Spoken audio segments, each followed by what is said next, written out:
Hey, welcome to my first record. My name is David Britto. I'm a music journalist based in Bombay.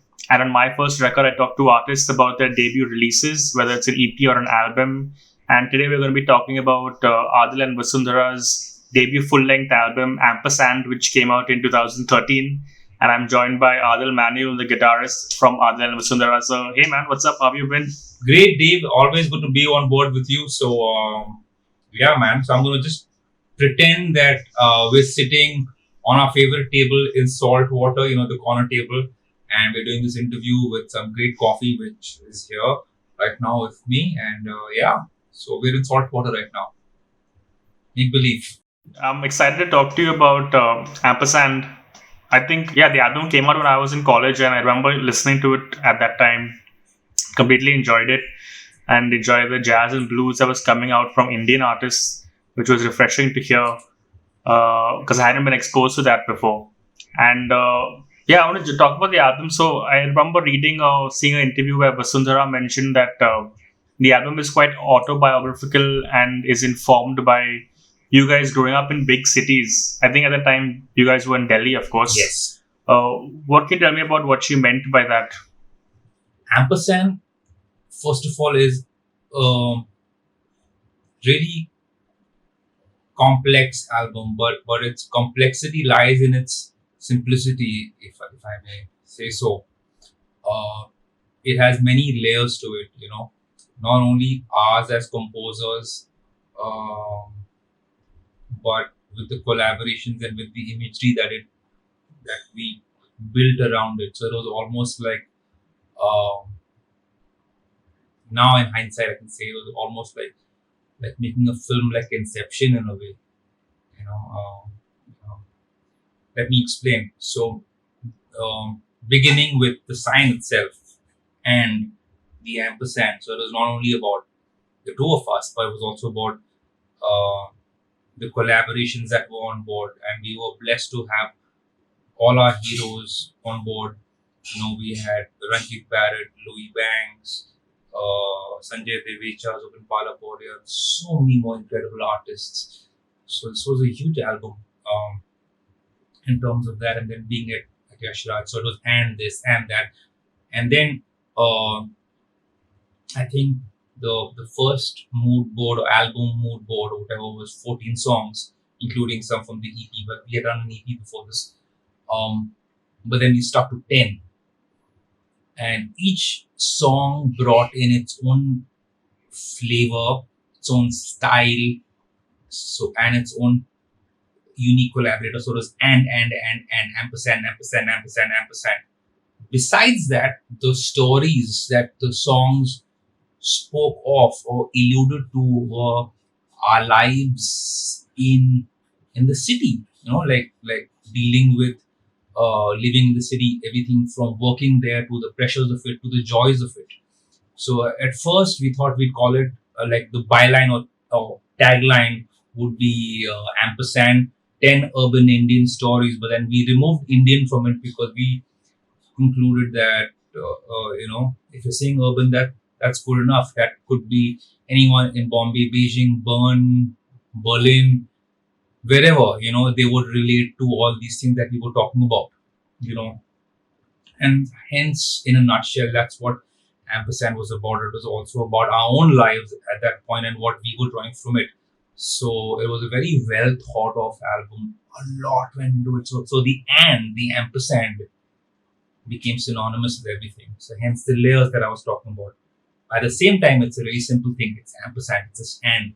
So its complexity lies in its simplicity.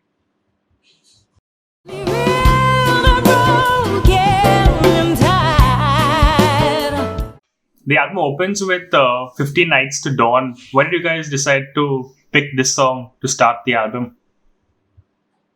Interesting. Wow. Great question. 15 Nights to Dawn deals with the writer's block. Have you ever dealt with it? Yeah. So, it happens to all kinds of creative people, be it artists, writers, composers, painters. We all get these blocks. So there was this story. Of course, we spend most poetic, like almost epic, like flow. If you read the lyrics, I'll send you guys the lyrics, or maybe you can have the lyrics on this. It's incredible. So because at that point, we were breaking out of the writer's block. I thought it would be apt to start with a song which spoke of that, breaking out of those chains, and dealing with it, and also about that musicians would relate to it. So 15 Nights kicked off there. Of course, it features the incredible Loy Mendonsa on piano. We actually had a massive Steinway grand at Yashraj for that. So yeah, we'll talk about that. People in silly days, counting the pence and contemplating. Two songs I want to talk about simultaneously is Pinocchio Times and Parenthesis. Both of these songs have a similar theme, and it's to do with artists or musicians, whatever, deciding to take up their art as a full-time gig. So, was it difficult for you guys to convince the people around you that you guys wanted to do what you are doing now, that is music? Actually, on the contrary, no. Blessed to have had folks, friends, and family who understood what we wanted, and kind of encouraged us to. I mean, both my family and we's. I mean, of course, that they encouraged us to kind of branch out into music. So that, having said that, this was Pinocchio Times was about the artist's plight, the eternal plight of like a stable job versus your like following your art. So it speaks of like being caught between the devil and the deep blue sea. What do I choose, a 9 to 5, or do I choose an independent musician's life? Waiting for the next call. But I'm creating. So it speaks of that. Parenthesis on the other side, I think for me, this is where the divergence happens, is that parenthesis talks about all the unsaid things when you're in conversation with someone, like being just, judged at times or whatever. It encompasses a lot of stuff. So but basically in a nutshell, it's about all the unsaid things. Like they're saying one thing, but they mean something else. And it was written in French. And of course, like, that has a darker harmony. I think the way I approached that was it's a way darker song than Pinocchio Times. Pinocchio has its twists, but I think Parenthesis is a way darker song. But yeah, as far as your question goes, we didn't have to face those hurdles, but at times we would face other hurdles. Especially when it came to just putting our music out there. So yeah, there you go. Pinocchio Times about the 9 to 5 conflict and versus the arts, and then Parenthesis, which talks about all the things said and yet unsaid. Boxes on an ocean of heads, scared sheep and staring. I heard that the idea for Creek Funk has something to do with the Versova Creek. What can you tell me about that? God. And your research is bang on. Oh God. Okay, this. So as ANV and as I think everyone who was part of that journey, we all have a huge. What's the word I'm looking for? We just want to give a huge shout out to Sankarshan Feeney, Shanks. Shanks was family, is still family, although he's kind of bounced from the scene and gone AWOL somewhere. We used to hang and live at Shanks's place. Sankarshan Kini, who was at that point staying next to the Versova Creek. Okay, and when we used to come down for gigs, even if I came down with any other band, because I was doing a lot of popular stuff and other stuff like indie pop stuff with a lot of other bands, I would come down to Bombay as a visiting musician. So, and I would always extend my stay and go to Shanks's house and stay there. And I remember I used to normally get the drawing room. And so the first, so like I used to hang there, but like this time I was staying there. So I woke up early in the morning, and Shanks and I were both early risers, and he used to make slamming coffee. In fact, he used to roast his own beans. He's mental about coffee. I'm serious. Like there's like a level way above everyone else. It's like when you start roasting at home in your own kadai. And I was going to open the window, and Shank says, no, don't do that. I'm like, why, man? It's a beautiful morning. Look at this greenery. I was like, don't do this. I opened it, and I got the funk of Bombay, man. Now, of course, I'm used to it. I love it right now. But poof, it just hits you, right? Creek funk, right? So that's where the title came from. And then there's a lot more that the song talks about. Yeah, but that's primarily where Creek funk came from. Half from days a toasted light, a stain.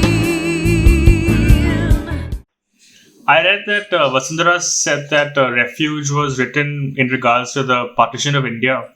What do you remember about writing this song? Wow, I think would be best to like answer this, but I know for a fact that this was inspired by her nani's journey from East Pakistan, now Bangladesh, into India, and what she went through, and the hardships and the horrors that she saw, and all that stuff. So that's what Refuge is about. Refuge is one of my personal favorites on the album. I mean, I love all the songs, but there's a quality to Refuge that still gets me. It still gets me till this day. That's what the song talks about, is her nani's journey, and she will of course break it down lyrically because she wrote the lyrics, and it's great stuff there, man. So the song has this 6/8 kind of vibe, and it has like it's like a implied bihu in a way, okay, but it's not that traditional fusiony kind of. It's just that implied,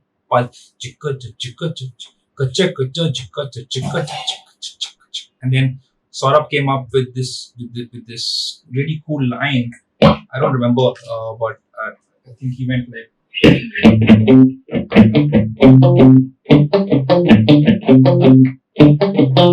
I think he was trying to imply A minor. But when I heard it, I instinctively just went to like the polo end and went. I just approached it in a very different way. And what in time came out of it was like one of I think the band's most expressive songs. If ever you guys listen to Ampersand, which is on all streaming platforms and everything else, please check out Refuge in detail, especially if you're a composer.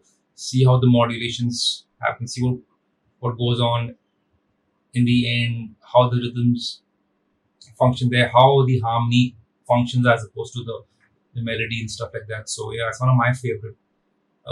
It also features the incredible Suchet Malhotra, who's a really incredible percussionist.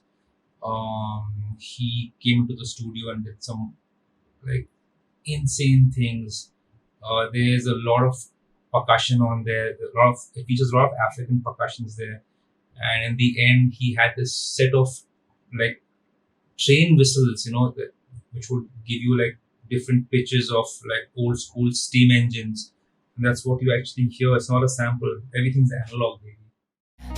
No ordinary lover, baby. My personal favorite song on the album is Not Just Another Blues, where I think you feel the entire weight of the record with just that one song. Since you have the guitar with you, I mean, can you tell me about how the idea for this song, where it stemmed from, and how you guys, because it's quite a long song and it flows so seamlessly.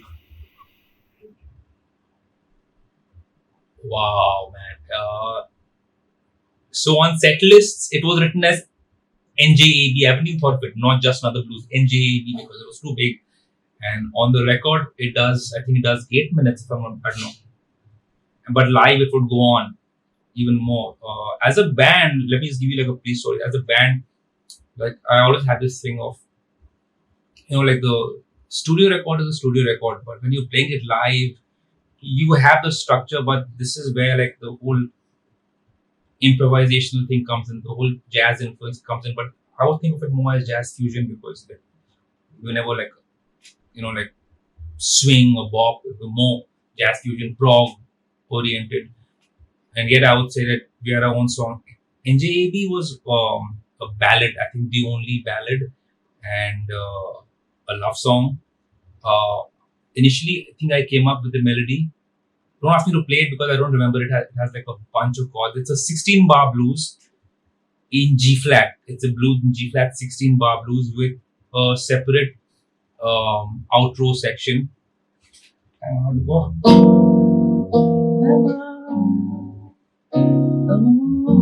Oh, I remember it.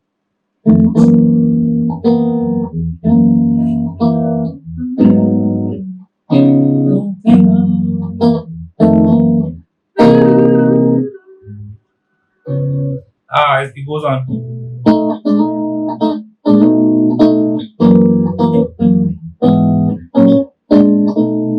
It's got an interesting chord progression for those like geeks out there who want to check it out. DM me. I have all the sheet music. Shout out to Abhishek Mangla for like transcribing everything, and so I have sheets for all these songs. Yeah, NJAB. And then of course there was only one person that was just like the song was calling out for him, and that was Louiz Banks. Uncle Louis came and just did justice to it. You just hear what he does to the song. Initially, piano, organ, whatever, it wasn't intended, but sometimes when you hear a certain texture, so we just put the guitar layers off. It was meant to be like a long guitar solo, but I'm like, man, this is Louis. Come on. So if you heard the song, you'll hear this incredible solo, and then that cascades into my more like traditional blues solo. He takes like the jazz blues approach, which is incredible, and it does all the chord changes justice along with the substitutions. And then I play like a more trad solo, and then we go into another verse. I mean a form, 16 bars, and then the outro. So yeah, and that song would always be like the point where we bring it down in a set. A and B sets would typically a lot of times be like really involved, and at times even in your face, because live everything was like in hyperdrive. So if there's 100% on the album, then there's like 759% on most days, or like 1005% live. Everyone would just go for it because they had the freedom to express. That's what was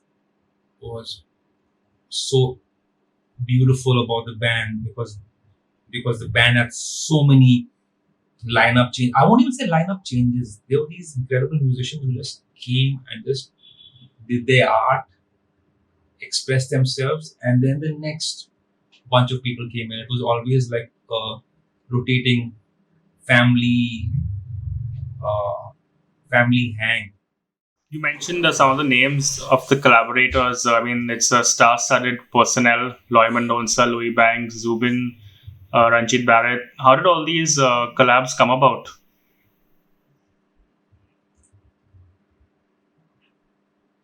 Uh, there are many stories, man, but you know what?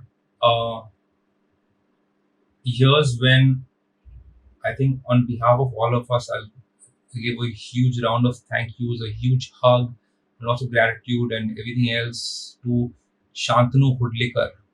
He uh, navigated this whole thing in a way, like almost was like the producer, and brought about all these magical ingredients. Can you imagine walking into Yash Raj Studios as an independent band, and you booked it for like a week straight up just to record? Because the idea was to not go in and kind of rush recordings on one day.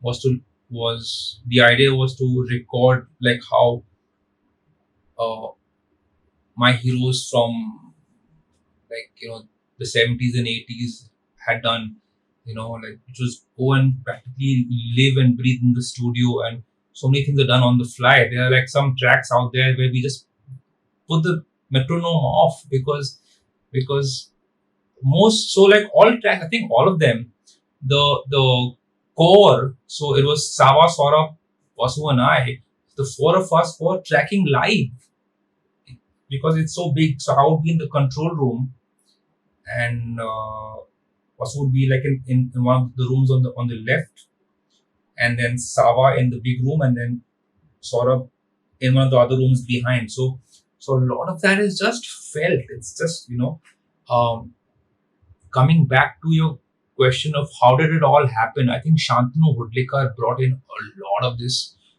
Uh, we had a wish list. Let's just put it this way: we had a wish list, and he did a lot of that, man.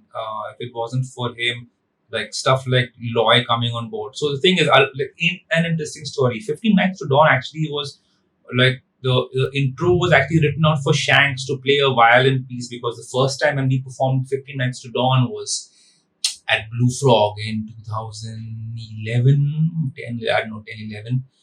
And Shanks had played a piece that just blew our minds. There was a very specific line. I think he wrote it, or I don't know, he improvised it, and that line haunted me for months. I'm like, if ever we end up recording the song in a studio, that's the line I want. We'll transcribe that line, we'll get him down.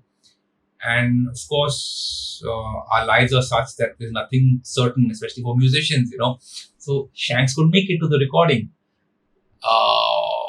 Interesting footnote now. There was, parallelly to the A&V record being recorded at Studio A in Yashraj, Rahman was scheduled to record something at YRF.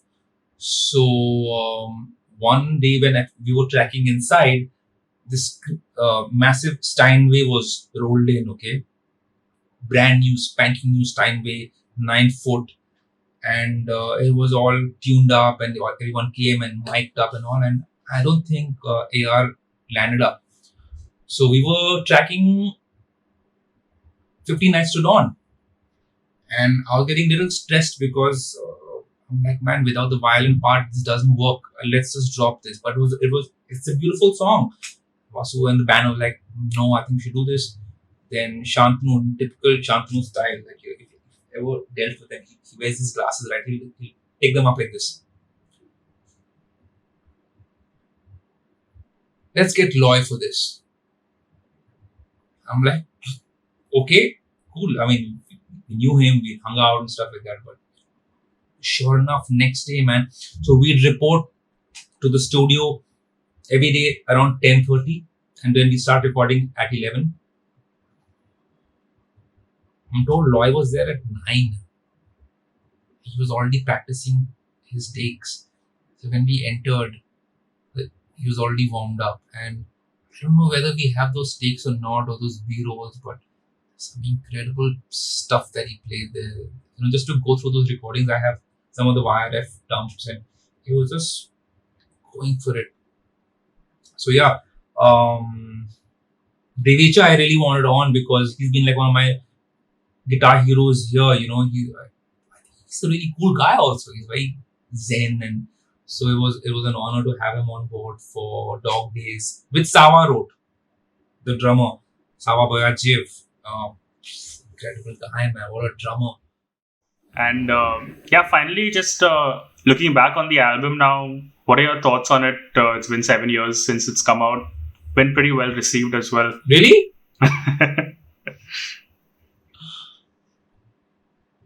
What are my thoughts on the album 7 years from now?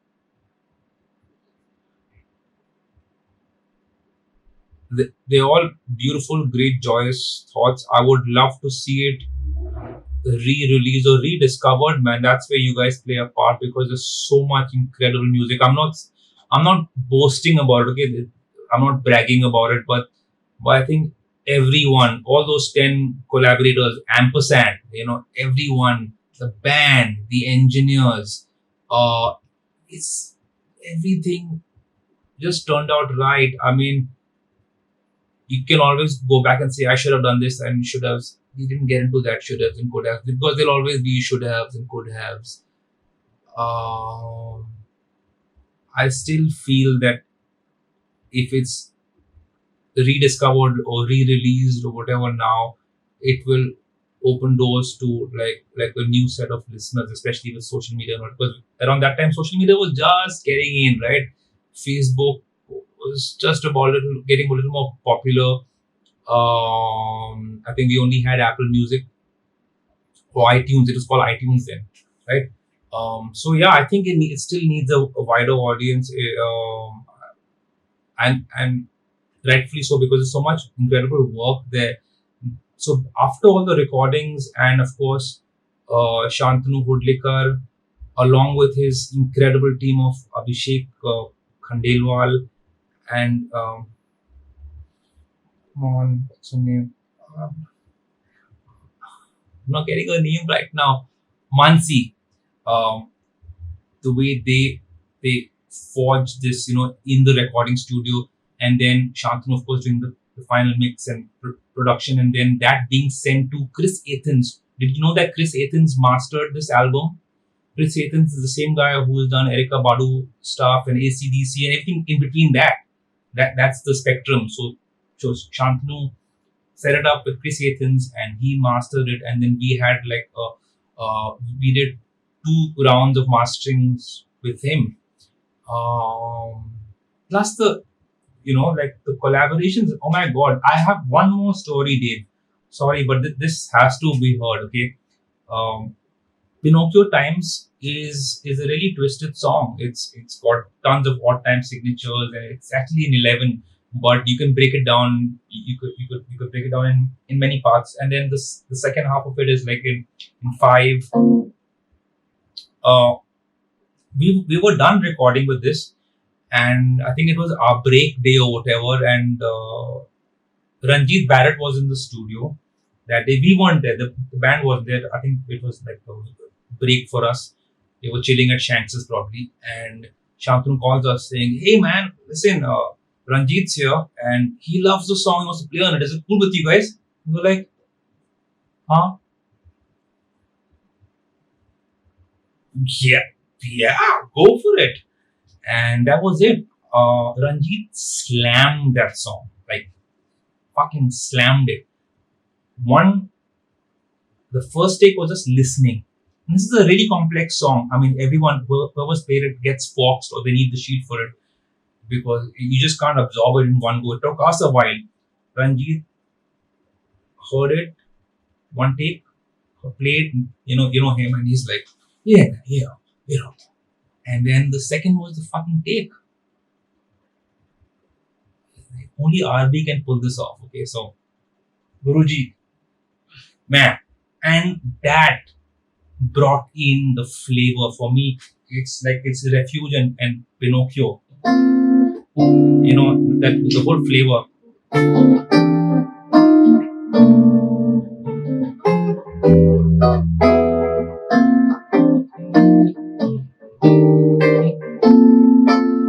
It's got so many things happening there, man. And Ranjit just brought in those colors. Oh my god, did he take that song next level? So it's a massive shout out to Ranjit Barot. Thank you. And we should do another song or an album, man. So yeah, coming back to your question, man, it needs to be heard again and again and again. So please push it there, Yeah. Thanks a lot, Adil, man. It's been a pleasure talking to you and learning so much about Ampersand. You know what? I've just barely touched the surface, but this has been such a fun hang, man. I love your series. My first record. Now that the podcast is up on Spotify, that just gives you like a bigger base. So more power to you, Dave. Thank you so much for having me on board.